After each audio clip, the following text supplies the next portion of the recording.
Christian Ballard here at 92.1 WKUL in Coleman will send you to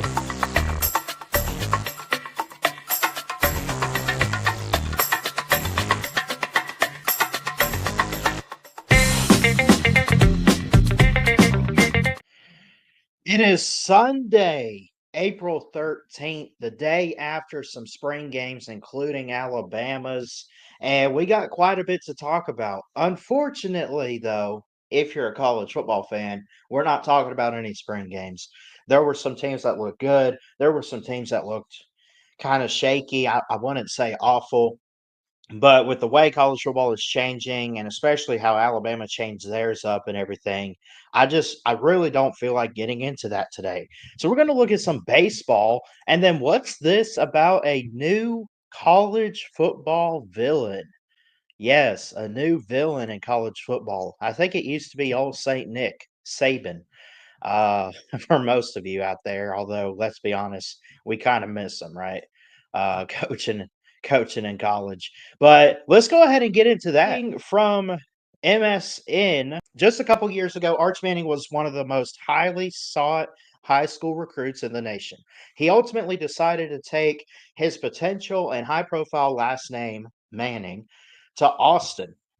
When Quinn Ewers declared for the NFL draft, it opened the door for Manning to move into the starter's role for the Texas Longhorns in 2025.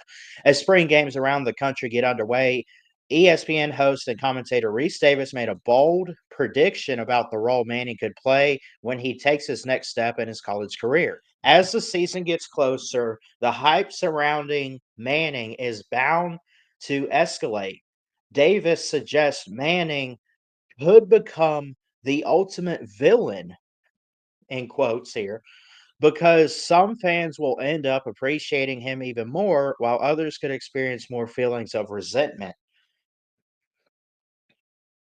Article goes on to say that Reese Davis compared the Manning hype train to what often occurs when a new movie or TV show becomes popular and is well received by the public, but inevitably some will strongly oppose it or attempt to discredit it altogether. That's what's going to happen to Arch, Davis predicted. Manning appeared in 10 games last season, including 2 he started in place of Ewers, who was injured. The young quarterback finished the 2024 season with 939 passing yards, 9 touchdowns, and 2 interceptions. I don't need to read the rest of this article, folks. I mean, Texas beat Clemson the first round of the playoffs. They beat Arizona State. Then they lost in the semifinal to Ohio State. That being said, let's move on to our next topic. The Cubs. Have we really talked about them in recent years? I believe they won a World Series back in 2015, 2016. I could be wrong on that.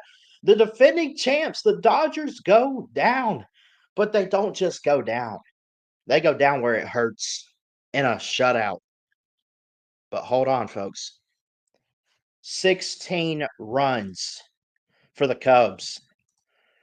16-0 over the defending champ, the Los Angeles Dodgers, and Freddie Freeman and company.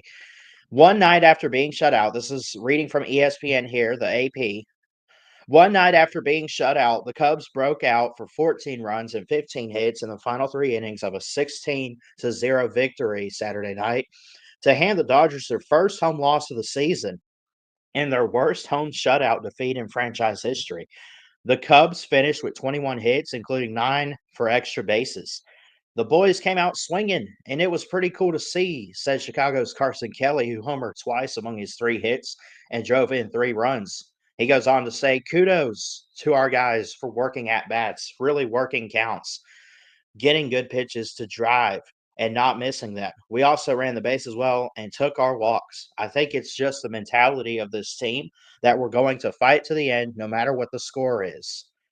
Ian Happ had 3 hits and scored 2 runs in the game. Miguel Amaya replaced the injured Seiya Suzuki, who had right wrist pain, in the 5th inning and homered among his 2 hits and drove in 3 runs.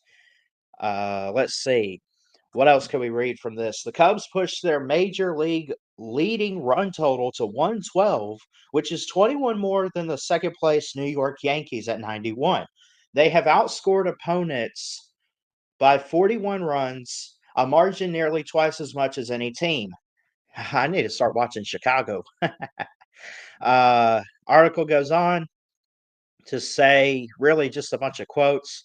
Kyle Tucker did have a 2-run single. Amaya had a 2-run homer in the 8th, and the Cubs teed off on Rojas in the 9th. That being said, I think it's safe to say that even though baseball is that sport where you could get lucky one night with a game, but also you could be that team that's dominant enough to do it week in and week out, night in and night out, take a loss every once in a while, get back up and keep swinging. That's the Chicago Cubs this year. That's what it seems to be like. The Dodgers doing good too, but obviously falling this weekend to the Cubs. The Cubs. Holy cow. Wow. Shout out Chicago. Never thought I'd say that. In conclusion, Sunday. I'm Christian Ballard. I love y'all. Be blessed. Jesus loves you.